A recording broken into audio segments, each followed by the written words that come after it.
My bosses are stealing company funds, so I decided to throw a party to expose them. This is a long one. A while back, around 2008-ish, I was working for a small outbound sales call center. I had gotten the job as a transitional position because I needed money while building my own business. A couple friends of my family worked there in management roles, so it was basically a hookup job anyway. I started out as an outbound sales associate, and we were contracted to sell identity theft protection for some very popular card brands and banks. These clients also provided the program with incentive money every month for us to spend on our employees who were selling their products. Remember this, it's very important. I have a background in management, so I was easily able to get myself moved from sales to team lead to program manager to operations manager in the span of 8 months. By the time I made it to operation manager, we had opened another call center close by, and I was informed that this center would be shutting down, and we would all be moving to another program at a new call center when our contract was up. This was followed by a conference call with clients and senior management. It was also on this call I learned that the incentive money for the program even existed. Later I found out why. The previous manager had hidden this fact from me because they were in fact pocketing a large portion of this money. I learned that day that we were given $10,000 a month just for incentives, and there was only about $2.5K that was actually going to employees for pre-sale cash incentives. I was heated to say the least at this point. Cue malicious compliance. When everyone else in the building had moved over to the new place, it left only myself, my team, one IT guy left in our building, which they planned to only keep for 2 months max. So I went to the branch manager, we'll call him Corporate Bob, and I got the credit card for the program. He hassles me about what I'm going to buy, and I tell him just a few prizes for the employees' incentives this month, to which he begrudgingly agrees and says something about receipts. Okay, Bob. I then proceed to tell my team leads to decorate the center in some circus-themed crap that we found in the closet for the next day. The following day was the beginning of the new call cycle, which meant new money for incentives. I started a month-long campaign with our sales team, and we got a bunch of fake toy dollar bills. Every time they made a sale that month, not only did they get their regular commission and whatever bonus we were going to give them,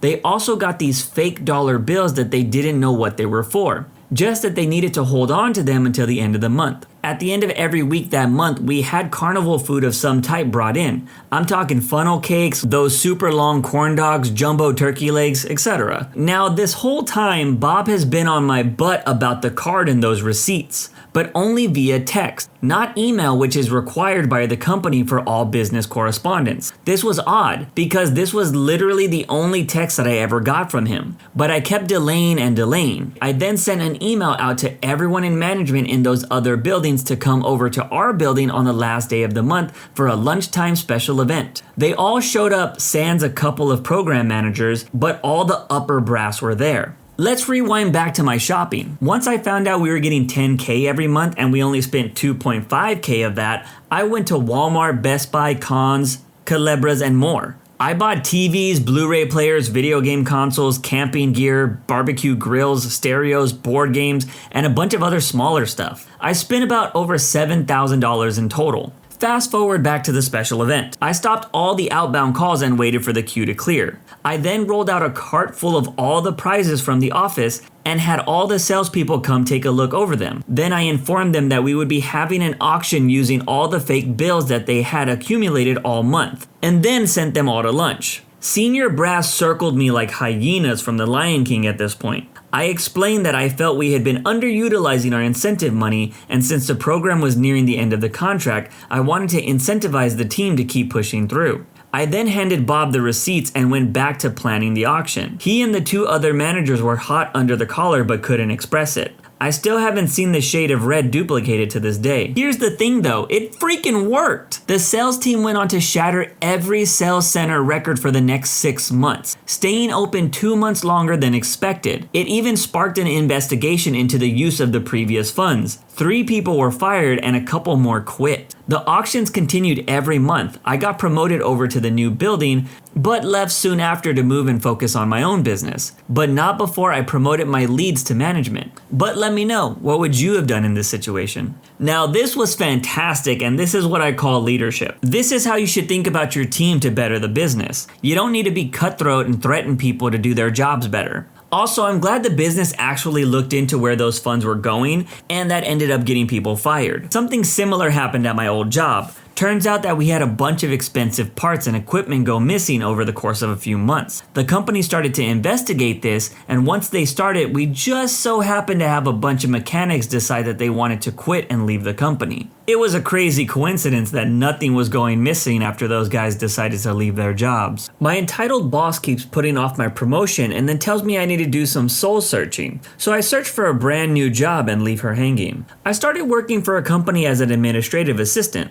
purchasing office supplies, routine paperwork, coordinating meetings, etc. A person on my team left, so I picked up their duties while my boss looked for a replacement. The interview process for the replacement started in March 2020, but it was not complete due to the pandemic. I continued to cover both jobs easily since my original position did not have a lot of work to be completed while working from home. My boss compensated me for the extra work at a 10% salary increase, and all was going well. As we navigated the pandemic and realized how to work efficiently from home, my positions picked up more and more duties. I was designated as an executive assistant to my boss's boss's boss, which added an additional part-time position to my role. The more I thought about it, the more I realized I was not happy doing the work of 2.5 people and bringing in a measly 10% salary increase. I started discussing growth options with my boss last September. She asked me to put together a justification document as to why I deserved a growth path/promotion. I put something together within a few weeks. Doing 2.5 jobs kept me really busy,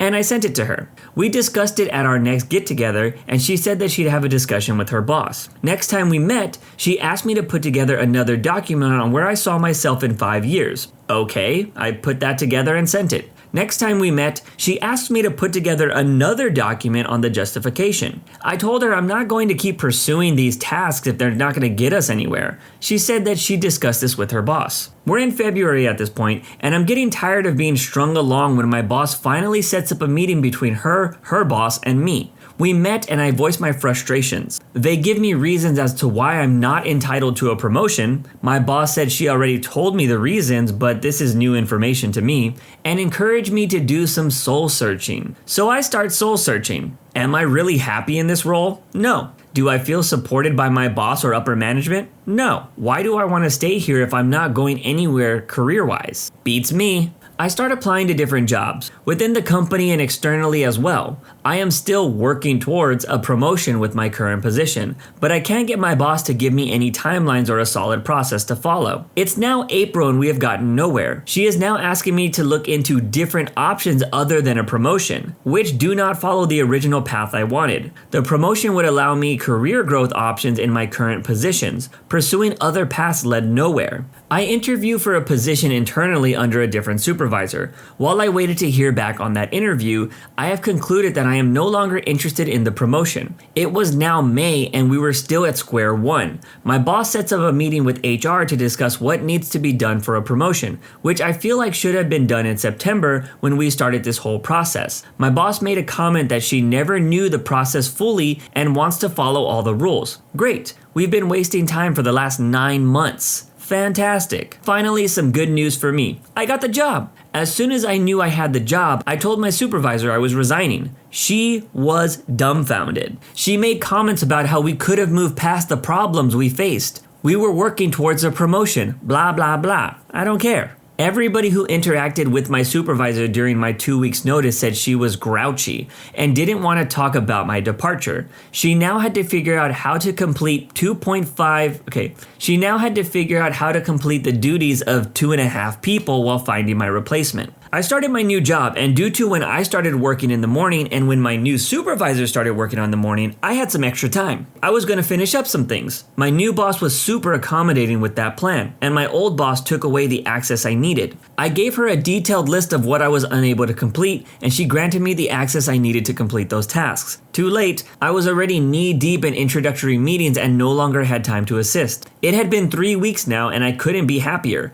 My old boss and team are falling apart due to my boss being unable to lead a team. An awesome new hire who had been there for about 2 or 3 months working under my old boss is already looking for a new job due to being bait and switched. I know more of the people who are fed up with leadership in my old team beyond my boss who are also looking for new jobs. But let me know, what would you have done in this situation? This is what I hate about corporate work environments. It doesn't matter how good you are at your job, they will always find a way to keep you down if they don't like you enough. The favorite employees will always get the rules broken for them if need be. I remember at my old job we had this really good worker, we'll call him Melvin. Melvin did everything you would want from an employee, showed up early, followed all the rules, and he even snitched on the bad actors if you like that kind of thing. But Melvin did have one negative to him. He was annoying. He got passed over so many jobs that he would have been great for, but because people didn't want to work closely with Melvin, he stayed on my shift until he ultimately got a new job in a different state. When it comes to corporate jobs, it's better to be liked than to be skilled. You can learn skills, but once somebody doesn't like you, it's hard to come back from that. Garbage dump owner didn't believe Grandpa was dropping off residential trash, so they had to drive in summery desert weather down dung-covered dirt roads to confirm. This is about my grandfather from way back in the early 90s. He got a kick out of this story for years after it happened. One, he was very much a DIY kind of person. He would not pay for things if he had to do it himself, and by God, he was determined to do it himself. Number two, he bought this house to retire in. And even though he lived in the desert where even the winters were warm enough to walk around in short sleeves, he wanted a hot tub. Combine both of these things and he built himself a deck on the side of his house with lettuce walls for privacy, where he could have himself a nice private hot bath. This was his pride and joy. We live a good 20-minute drive from the city, so we could sit on the deck and see the lights, or lounge in the hot tub and enjoy the fragrance of the Westerian vines he grew into the lattice. Honestly, it was rather lovely. Family had a dog who liked to chew things. He ended up chewing through the base of every single wisteria. Killed a lot of them, but they were so wound into the lattice that it would have been a pain to cut it all out. Gramps had wanted to have a garden in the back corner of the yard. He built a grape arbor, planted the beds and all that jazz, but he didn't have a green thumb. He tried, don't get me wrong, but this usual determination didn't win against the desert, and eventually he gave up. On to the hot tub. Oh man, that poor thing. One day, Gramps went out to sit in it. When he got out, he forgot to turn off the heater. Every single drop of water evaporated, and the whole thing was absolutely ruined. There was no way it could be repaired. So Gramps, in his usual DIY fashion, and probably a bit of spite, took a chainsaw to the thing. He cut it all into bits. Then, because his poor beloved hot tub had gone to the sauna in the sky, he finally took down the lattice, with the long dead wisteria vines still entangled. Then he tore down and ripped up his failed garden. All in all, he was left with a massive pile of rubbish and debris in the driveway. Gramps had this little Volkswagen pickup truck. The closest trash dump was roughly 30 miles away. Gramps loaded the back of his truck with refusal, strapped it down, drove it to the dump, unloaded it all, and headed back for another. Being retired and having little else to do, Gramps didn't mind having to go back and forth doing all this labor. But after the fourth or fifth delivery, the guys running the dump realized that he had more than they thought. They tried to tell him that he couldn't just keep bringing everything there, since they don't take commercial trash, only residential. He insisted that it was from his home. He just had a lot of stuff. They refused to believe him and said that if he wanted to keep using their site, he'd have to let them follow him home to confirm. Sure thing, no skin off Gramps' nose. Now, one final bit of important information. This house was in the middle of nowhere. The roads were still dirt, except for the 3 or 4 main throughways. The neighborhood is surrounded by undeveloped land, and back then there were a lot of people in the area with horses. The city would come through and grade the roads occasionally to smooth them out, but there was always developed ruts, divots, loose rocks, and generally with horse droppings everywhere. It was either late spring or early summer, so it was hot, dry, dusty, and smelly. Gramps in his sturdy little truck didn't care. He led those guys up the main road, down the dirt back roads, driving nice and slow to avoid the rocks and divots that were kicking up too much dust and manure. He made it to his house, waved at the boys in the back, and carefully backed into the side gate where the massive pile of deconstruction waited. The guys parked their vehicle on the side of the fence, got out, came around the gate, and just stared. Gramps asked him if he could keep dropping off his trash. The guys looked at the pile of debris in the driveway, the nice 2-story house, the 2-car garage, and the well-manicured lawn. Yeah, that's fine, you can keep bringing the trash. After that, they left to drive down those dusty, rocky, divot, poop-covered back roads. Then the third 30 miles back to the dump. It took quite a few trips and several days before Gramps finally cleared all the rubbish, but on each trip, he gave those boys a very cheerful wave. But let me know, was Gramps the jerk? Yo, this story is actually kind of relatable because I often have to haul stuff to the dump every weekend. My dad owns a piece of land that he's fixing up for my parents' retirement home, and we often need to take all of the dead brush to the dump. Well, depending on who is working the front gates some days, we often get in some trouble about them believing that this is all coming from a residential area. I mean, technically, this is a residential area, we just haven't built the residence yet. They don't need to know that part. We have an open door policy. The front door is always open if you don't like it here. This happened about a decade ago when I first started looking to leave the bank that I was then working for. I felt I had hit the ceiling there, plus the commute daily to the office was a killer. So I started looking for roles in areas of my expertise closer to home, and I found one for a local medium-sized building society. I applied immediately. Coming from a Big Four bank, I spoke bankese like the veteran I was, aced all the online skills and psychometric testing, and knocked my phone interview for 6. A few days later, I got an email invite for a final face-to-face interview with the manager who I would be reporting to, if I was hired. With the time and date booked in, I prepared some answers for questions I thought I'd get. You know, those type of questions that are like, name a time and place you went above and beyond, stuff like that. And I counted down the days. The day arrived, and about an hour before my appointment, I received an email from the manager himself. Let's call him Dave. Dave said that he was looking forward to our face-to-face and to get to know me and to get a real feel for me as a person, and to please bring a hard copy of my cover letter and resume to the meeting. Thankfully, I hadn't left home yet, so I quickly printed off a copy of each and ran out the door. I got to the head office of the building society, let the receptionist know that I was there to have an interview with Dave. About 5 minutes later, Dave appeared, all smiles, shook my hand, and ushered me into his office. After exchanging a few pleasantries, Dave asked me if I had any questions before we began. A mentor of mine at the time told me that if presented with an opportunity to ask questions in an interview, a good go-to question is, what's the work culture like here between reporting lines? Do you have an open door policy if people have questions or need help? So I asked that. Dave seemed to take a moment before responding. We have an open door policy. The door is always open if you don't like it here. Before laughing. In the moment, I kinda didn't know what to do, so I laughed as well, thinking it might have just been his sense of humor. Before I asked anything else, let alone clarifying questions, Dave asked me for my cover letter and resume.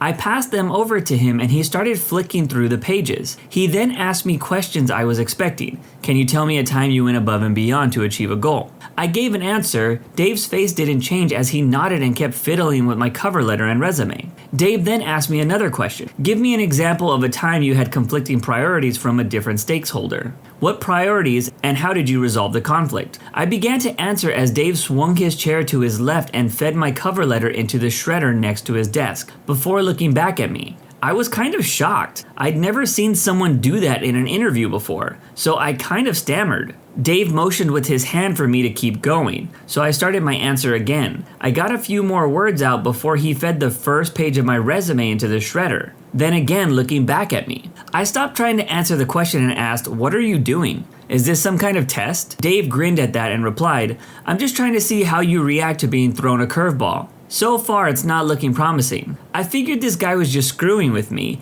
and if this is how he treated people in an interview, he must be a huge jerk as a boss. So I decided to leave. As I stood up, I said, "Thank you for your time, Dave, but I think I'm gonna take you up on that open door policy." He looked a bit puzzled and asked, "What do you mean?" I replied, "I hear the front door is always open if I don't like it here." And then I left. A few days later, I asked my mentor what she thought of this interview. She said it sounded like he had been to some middle management corporate consultant retreat and was told that this was a good way to test people for resilience, but that it sure seemed like a BS way to her, or he just enjoyed going on power trips. Either way, she said I did the best thing by walking out. Anyways, that's my long way to say that I maliciously complied to directions to use the front door by Dave the jerk manager. But let me know, am I the jerk? Bruh, I would have totally got up and left that interview myself. I have had plenty of power-hungry managers, and I have either quit on them or stayed just to make their jobs worse. Also, the open door policy has actually saved my job a few times before. I've been written up for some bogus stuff before, and it kept me from getting promotions. So with the open door policy, I went to upper management and I got the issues fixed. I also used that policy to call out some huge errors I found in the company when it came to overtime and my position and pay rate. It can be a pretty great policy if you know how to use it correctly. Bill collector won't let my ex cancel their dad's account, even after repeatedly saying that he's dead. So a few years back, my ex's dad passed. He was a really good guy, all about family and making sure everybody was comfortable. My ex was taking care of canceling a lot of things after his death. There were a few of these things, but none of them stood out as much as Dyson Care. This was a small direct debit to cover a vacuum cleaner. So my ex makes a phone call to cancel it, and this was basically the conversation. Agent, we can't cancel the account without speaking to the account holder. My ex, you can't, he's dead. Well, we can't cancel the account without speaking to the account holder. You can't, he's dead. Do you want me to send you a copy of the death certificate? Well, we can't receive that here, and I can't close the account without speaking to the account holder. This is where my ex just hangs up. So my ex decides to cancel the direct debit specifically before they close the account so the bank gets notified. They write a letter to him complaining that he owes them money and will have to pay extra to continue their coverage. To which my ex responds, he can't. He's dead. You know, this isn't something I often think about because, well, I think about death enough with my anxiety. But having to deal with businesses after the death of a loved one has to be an absolute nightmare. Because they don't care about the death, they just care about their money. So it's situations like this that remind me not to worry about scamming a big business from time to time, because they are probably doing it to millions of people every day. That's it for today's video. If you want to make sure you don't miss out on any content, hit that subscribe button and make sure you hit that bell to turn on notifications. If you want to finish listening to all those stories, use the playlist at the top of the description. And if you're someone who live streams and needs copyright-free music, check out the Cream of the Crop music by searching Cream of the Stream on Spotify or whatever music platform you choose. Remember, it's free.